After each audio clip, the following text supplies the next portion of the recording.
Welcome back to Hoochos. Today on Hoochos, I'm taking you on an adventure through the collection of my first 3 beehives. In this video, we're going to learn how to relocate nucleus, hives, and full hives into other hive boxes. I'll be kind of waxing lyrical discussing beekeeping with Phil, the beekeeper that I got my hives from. I'll be transporting my hives from my house to the apiary where I'm picking them up and transporting them back. So we're going through the logistics of how I do that as well. However, this is less of a this is how to do this video than it is walking you through the process as a new beekeeper, because I obviously do not know everything and there are different scenarios in which you can get your bees. In future videos, I plan on doing a more comprehensive introduction to beekeeping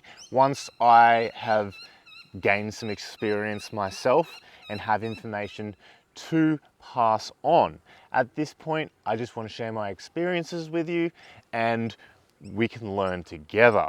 Okay, so I'm going to leave timestamps below so that you can jump forward to the parts that you want. I apologize for the interruptions I make, but I'm going to explain what we're doing along the way just so that you have a better idea. So to start with, I actually had to choose my hive style. So this is a Langstroth hive, and most hives outside of the UK and Europe are built upon the foundation of a Langstroth hive. There are different hives, but this is probably the most common you'll come across. The other hives that I have are flow style hives, but they're actually a Langstroth base. So I packed up my hives. What I actually required for the journey to go and pick up the bees was ratchet straps so that I could secure the hives. Later you'll see how we strap them together, but just to secure them within my four-wheel drive, I packed up all of my stuff and headed out to the apiary where I was picking up my 2 nucleuses as well as a full hive. Bloody hive beetles. So it's about an hour before I go and pick up the bees, the girls. I'm actually quite nervous. It feels like quite a large responsibility. I don't even get as nervous when I go on dates. For those people new to beekeeping, I want to define some terms. An apiary is a beekeeping area. It's a place where bees are kept. A nucleus is a small hive. Now, nucleus colonies can be many different sizes, but for the sake of this video, the ones that I'll be accepting today off Phil will be 5 frame nuclei. These have been split from larger full hives, and I'll also be taking a hive off Phil's. So that's the plan today. We're going to be transferring 2 nucleus into the 2 flow style bases and 1 full-size hive into my white Langstroth. All right, hey guys, this is Phil, the beekeeper that I'm getting the bees off, so thank you, mate. No worries. Yeah, so we're gonna go get the bees now. Actually, I'll show you what I got. So I got a Langstroth. That's from Be positive, yeah. Be Positive, yeah. Yeah. I've got a couple of those. I buy a bit of gear from there. So that's the one you want to put the single hive into. Into the Langstroth, yeah, that's all right. Yes, I'll just get the smoker. That end hive here, I'm in the process of re-queening that one. So we've got a not so happy queen in there. Get to that point where you've got a bloody, it's too much aggro. She's too aggressive. Too aggressive queens, you bloody get a new one. Pine needles Okay, yep. and paper bark. Just throw a bit in together and seems to work pretty good. So I'm going to put these are going to be about 10 meters away from my house. Is that too close to my house? No. No. Okay, cool. As long as you're not in their flight path all the time, but it's good to have a bit of casual surveillance of what's going on. So you get a good fire going. Use these more often than not, these gloves. You know, they don't stop stings or anything, but they don't tend to want to sting you much through it unless you put your finger and squash one. And they give me the ability to More dexterity.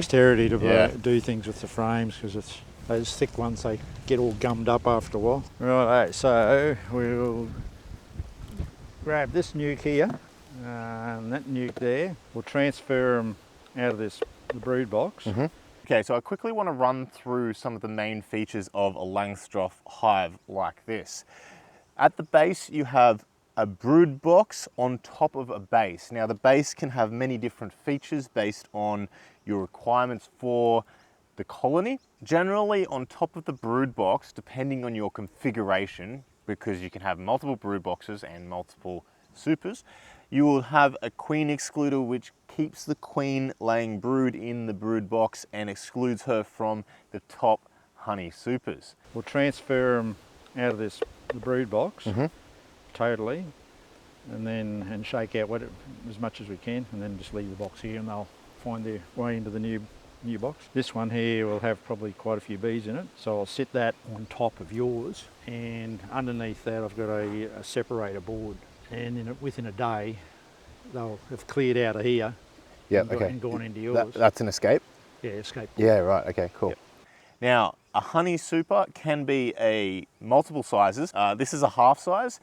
You can go a full size, which is the same size as the brood box, or you can go in between something known as an ideal, which is kind of like that big.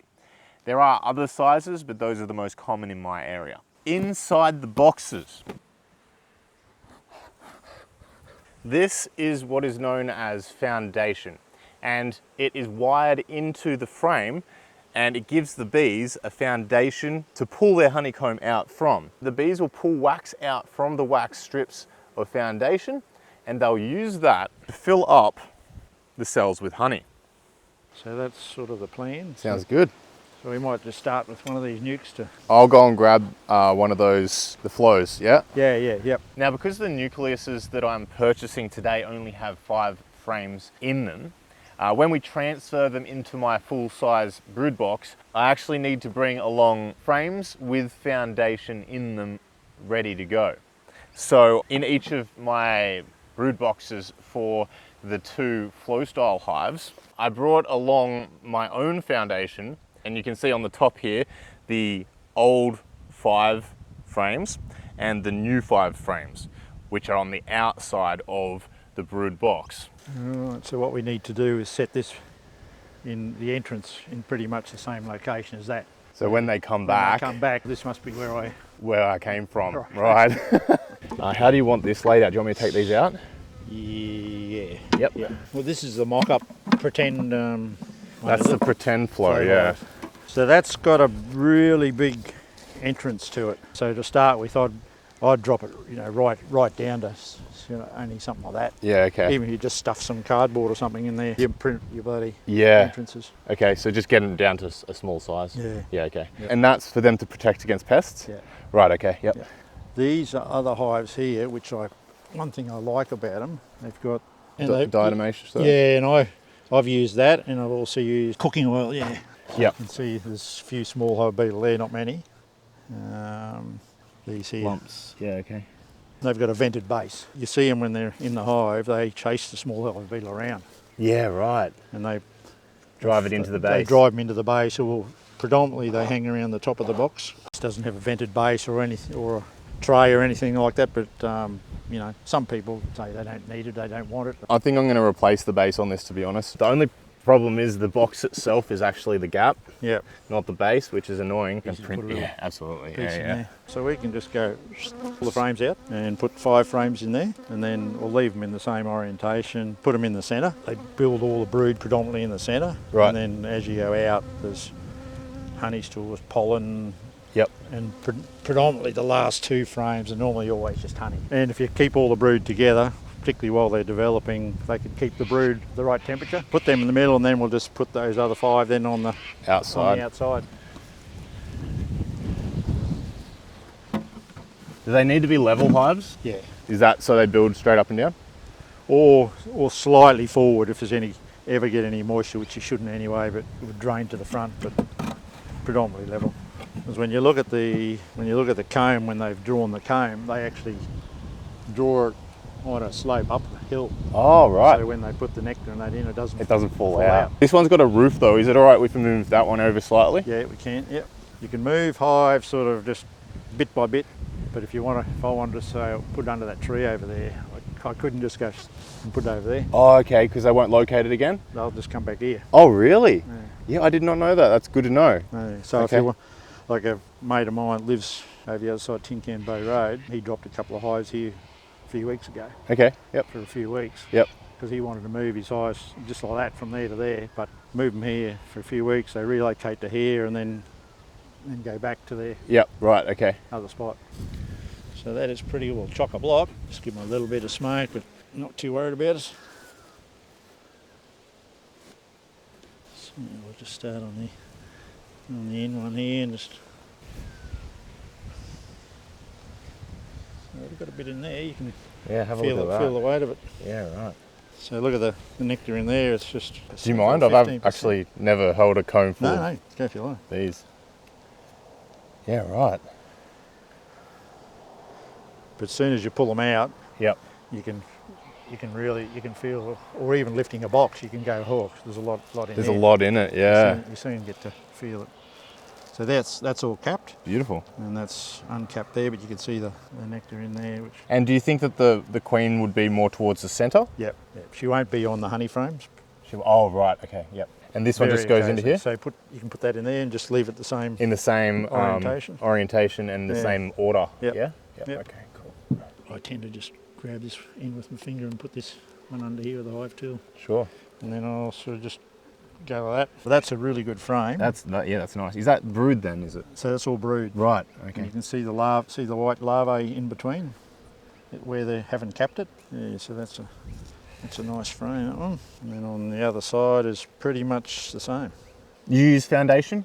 Yep. Yep. Just gives them extra hand to get started and keeps all the frames pretty orderly. And so I see you're moving really slowly. Yeah, I was just going to say, just moves slowly, no rush, and just if you race it, flap your hands and race around like a lunatic, they'll respond accordingly. Sure thing.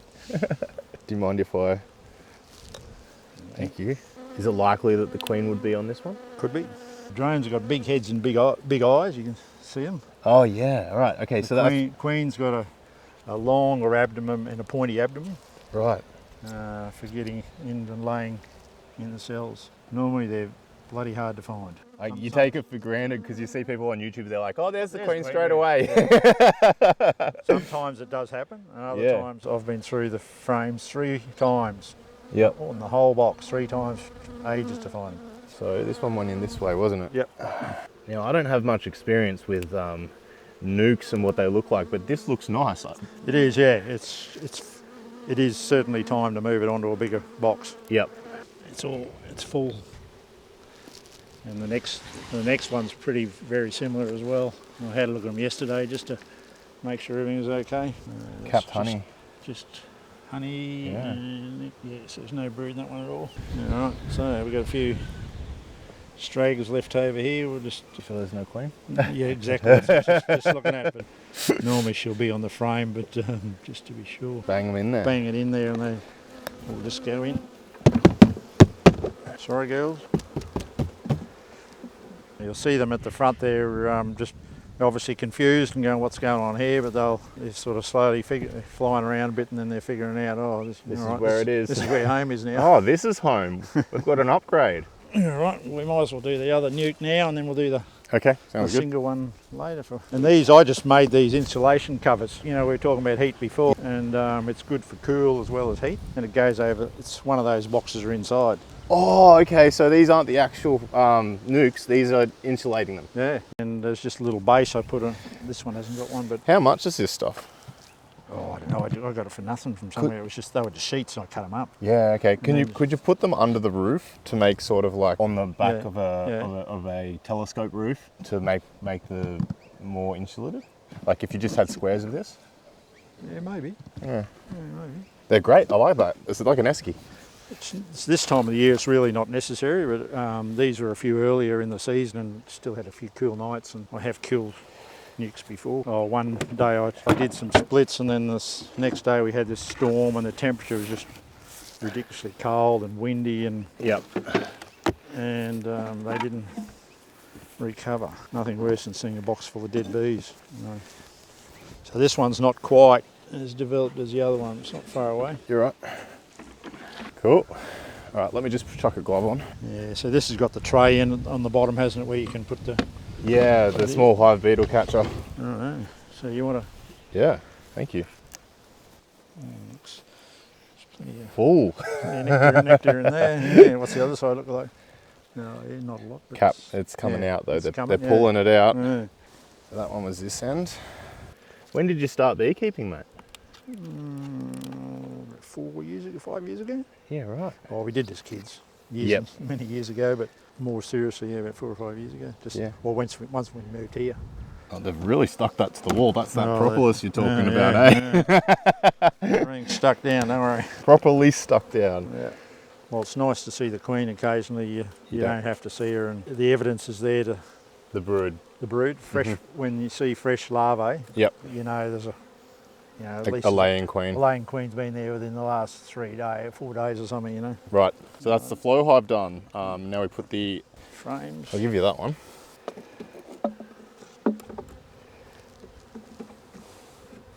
See how poorly I've wired them. The bees will not know any different. No, that's good. And they'll sort it out. I was worried about that, but they'll pull comb around it, right? Yeah. Okay.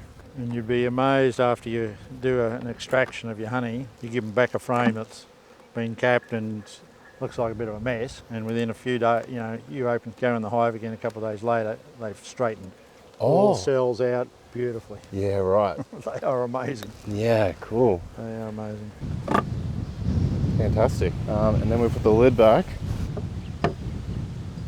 So it'll be interesting for you to watch how they Progress and expand out.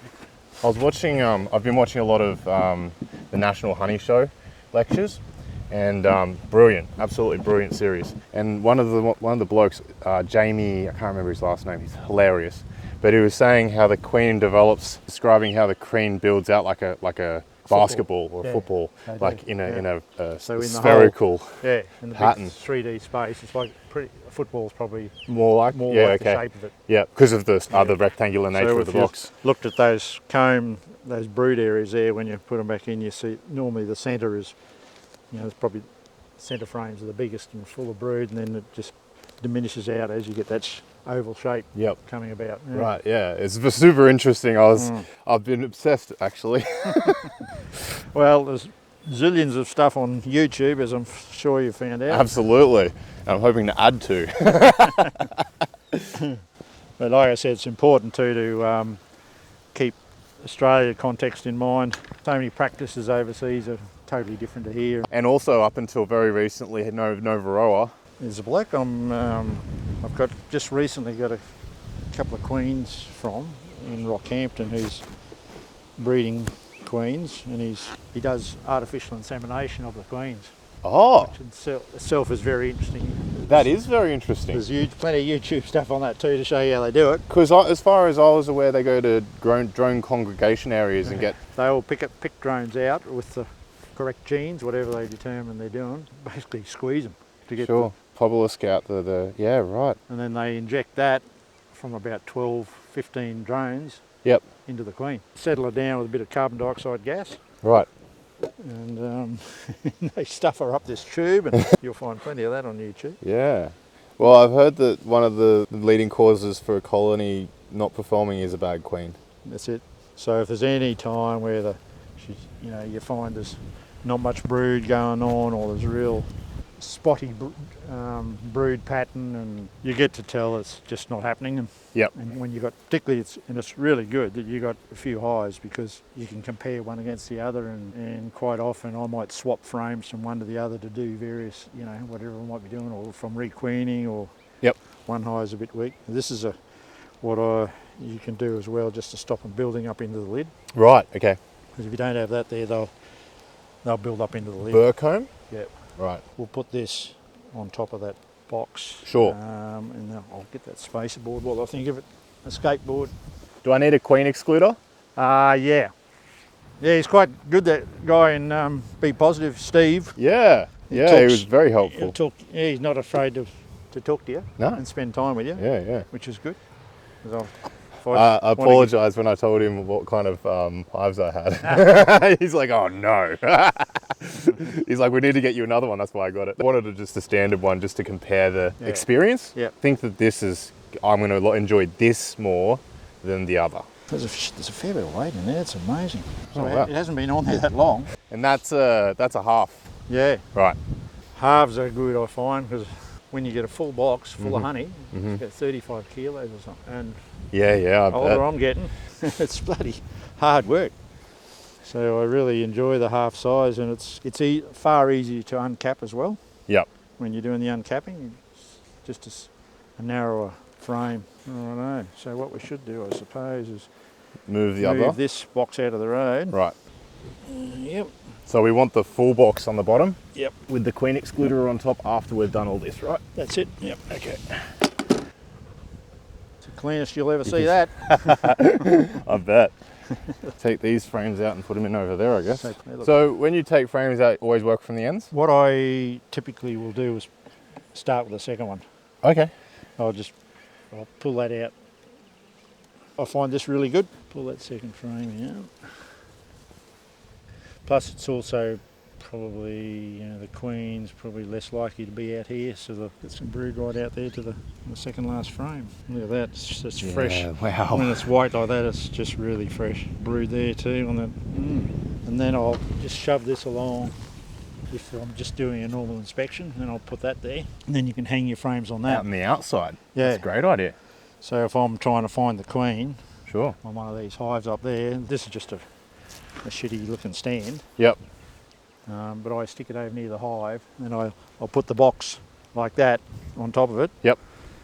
And if I've got 3 or 4 boxes, I'll just put them on Sure. just at a diagonal to each one, so they're easy to pull off. So all this brood in here, and then we'll put your half box on top, put the excluder on top, and then we'll put that Pulls all the bees back on top, down. and it'll pull them down. Okay, cool. The process, so I'll just going through the hive, seeing what's going on. How often do you inspect the hive? Depending on what's going on. This time of the year is really busy. I regularly look at them, and from requeening or if I'm getting swarms. I've had some swarms, but typically every couple of weeks. Okay. So that's a good brood. And the big ones at the bottom, that's drone brood. And I see the bottom corner there. See out there. Yep. That's drone brood. Yeah, right. And is this them capping? Honey Oh, bee. capped. Yeah, okay. So it's just not white because it's a bit older? Yeah. Right. Beautiful. And that one there, see it's white there. It's a Yep. fresh old bit, but they're all fairly calm. Fit 3 frames on here. Yep. And it gives you room then to work, and then you can put them back in without sliding them in there a little slot. So this one can go in there? So that's the third one.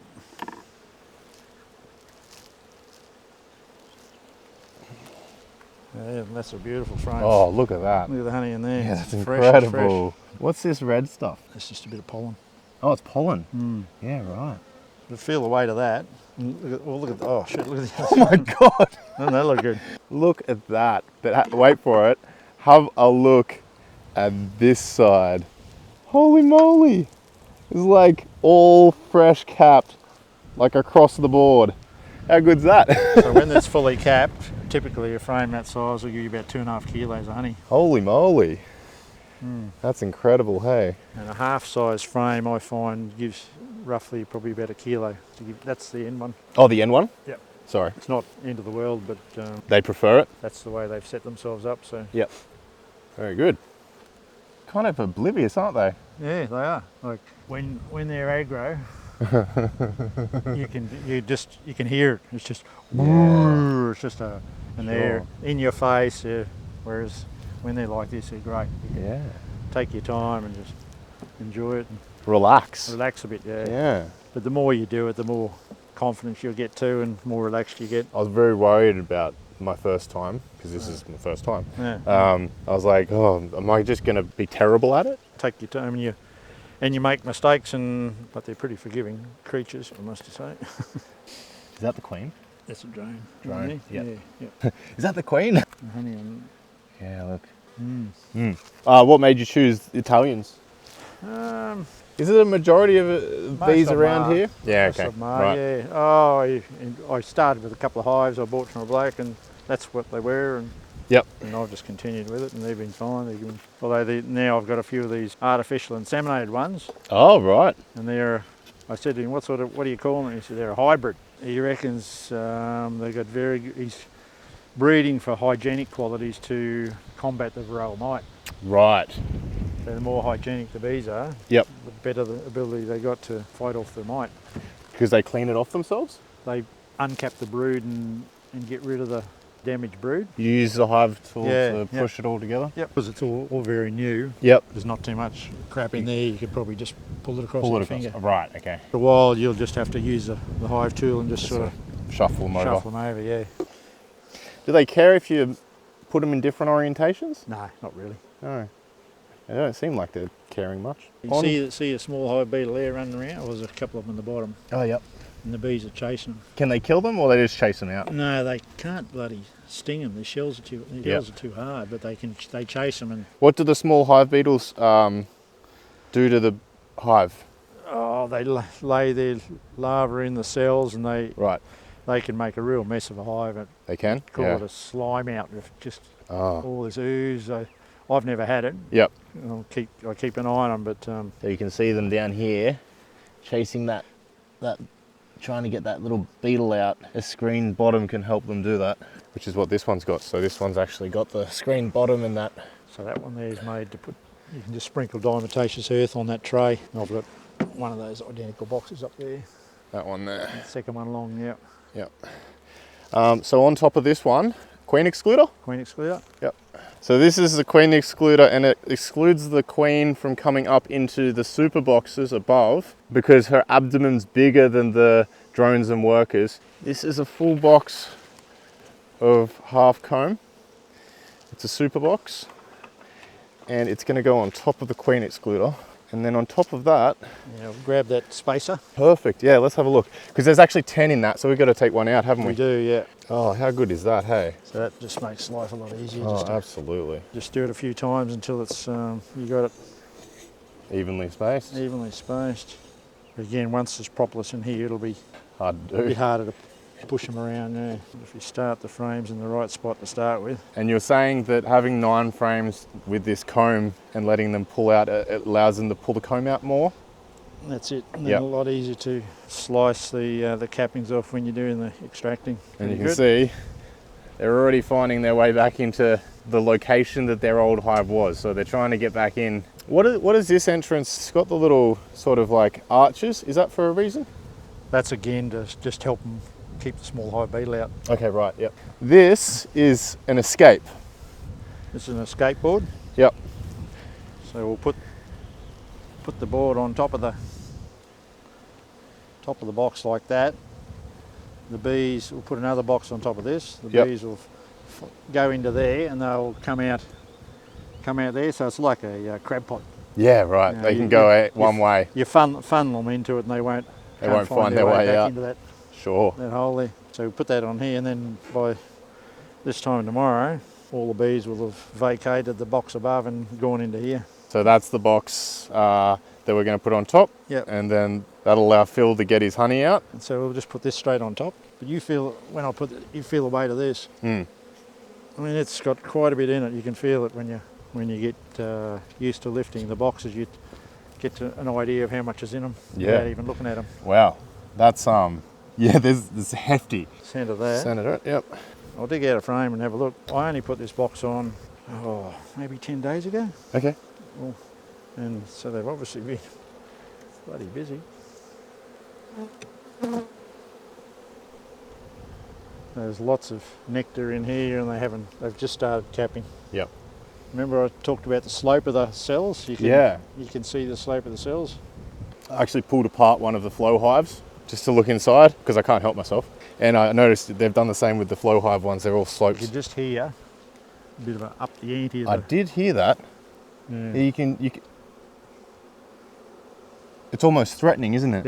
Yeah. Yeah. So they're getting a bit annoyed. Anyway, so that's pretty much done. We just need the lid on and All right, that's it. We're pretty much done here. Or when do you want me to come back? tomorrow should be okay. Yeah? I Okay. reckon. Sounds good. No, maybe leave it the next day because Okay. they'll have worked their way through. I'll take the box off. Yep. And I'll disturb them there. So maybe what's today? It's Tuesday. Tuesday. Yeah, Tuesday. So I don't Thursday- know the days of the week either, do I? Have a go at them on the front of that hive. Look at that. And they're all a bit confused trying to work out where they're home. They can obviously tell the difference between two different colonies, right? Yeah. If you put another colony there, they go back in, they go, oh, this isn't home? Yeah. Right, okay, yep. They get the pheromones, smell the pheromones Sure. from the queen, so they know that's their home. We'll see you guys in a couple of days.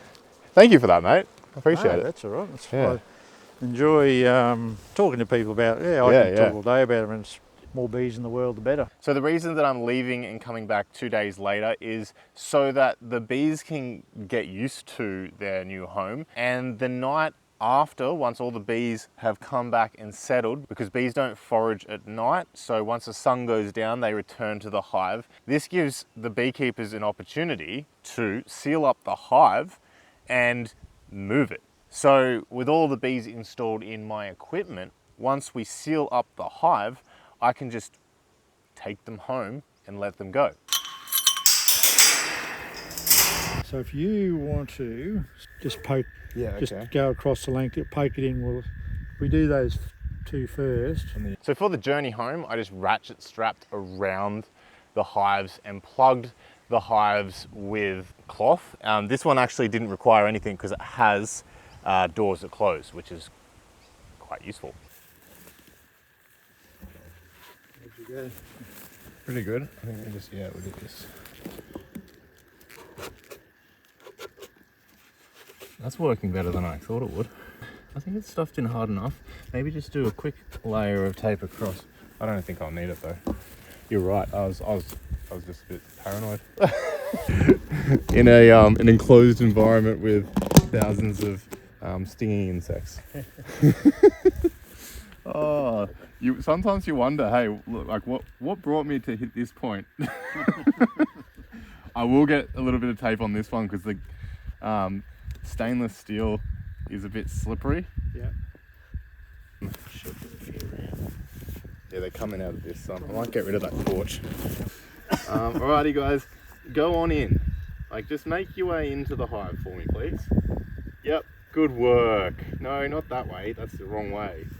Whoop. How many you got?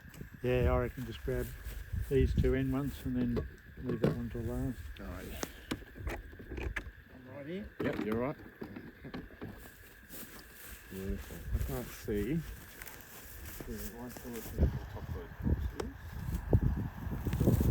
boxes. Back first, I think. I'll put a blanket over them, like you suggested. We've done very well. We are loaded up, and I've seen one rogue bee flying around, but I don't think she's in there at the moment.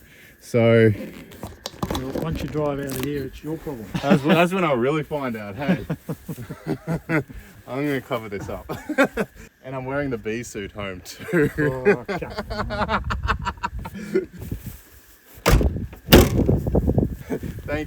Thank you so much. No I really worries. appreciate it. Happy hives. I don't think this is the last we'll see of Phil either. Oh, Very good. I'm very happy with that. Thank you, mate. All right, these are in the car with me. Got my bee suit on, just in case. If they get out in here, I have to get out of here. And then potentially debug my car. Okay, I made it home.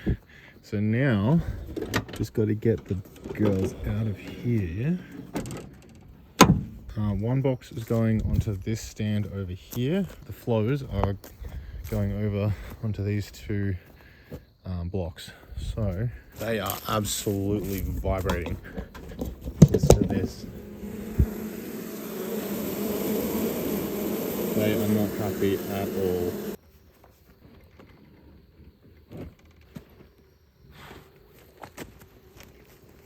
There it is. I'm going to leave that for a while to let them settle down. The other two now.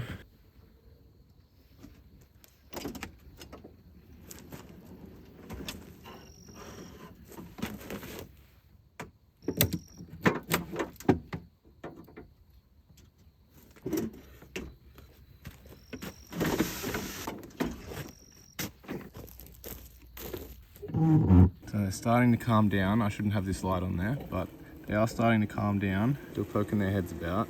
But I'm going to leave them for an hour or so. And then I'll come out and slide back the covers and unplug these ones, and they can do their little maiden flights and get oriented.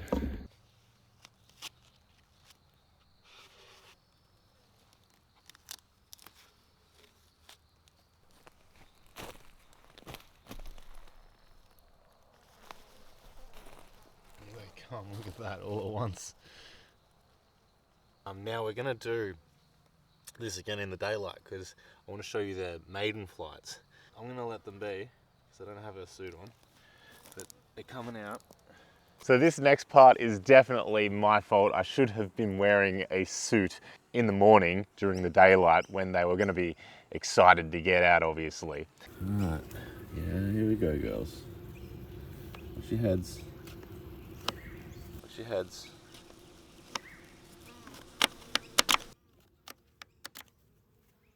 Don't bite me. Well, there is my first sting. How good. She just sacrificed herself. Sorry, love. Yeah, it's not that bad.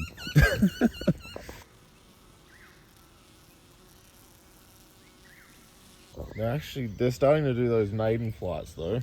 I'll see if I can follow one. I'm just standing very still and they're sort of not really paying attention to me. So we've got one here, right? It's coming out and it's doing figure eight.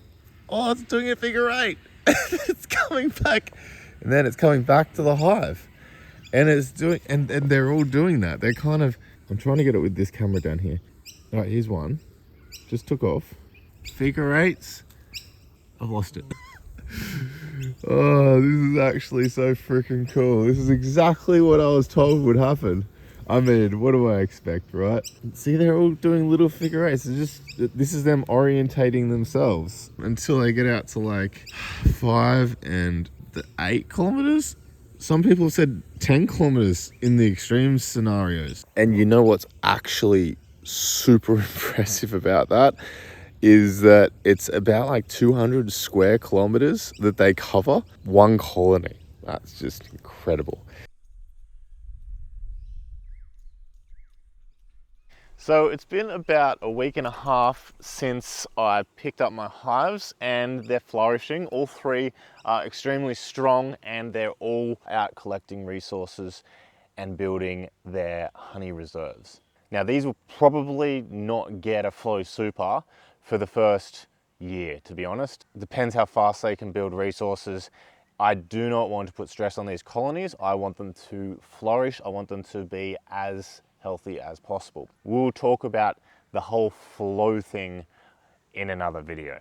Some of the things I've learnt just having bees this long is you're going to want to consider how you're going to manage pests straight up. Like small hive beetles are a problem where I am. Look at local videos about the way that you need to deal with certain things and choose a hive that deals with those pests that are prevalent in your areas. So talk to local beekeepers. If you can, go to a beekeeping shop. If there's someone friendly behind the counter that is happy to talk to you, take full advantage of that, because local advice is going to be key to you having a successful journey, or at least entry into beekeeping. I'm going to leave some links in the description below to some incredible resources. As I was talking about in the video, the National Honey Show lectures, whilst they are quite European centric, are incredibly insightful, and they have some international guests coming out from the US.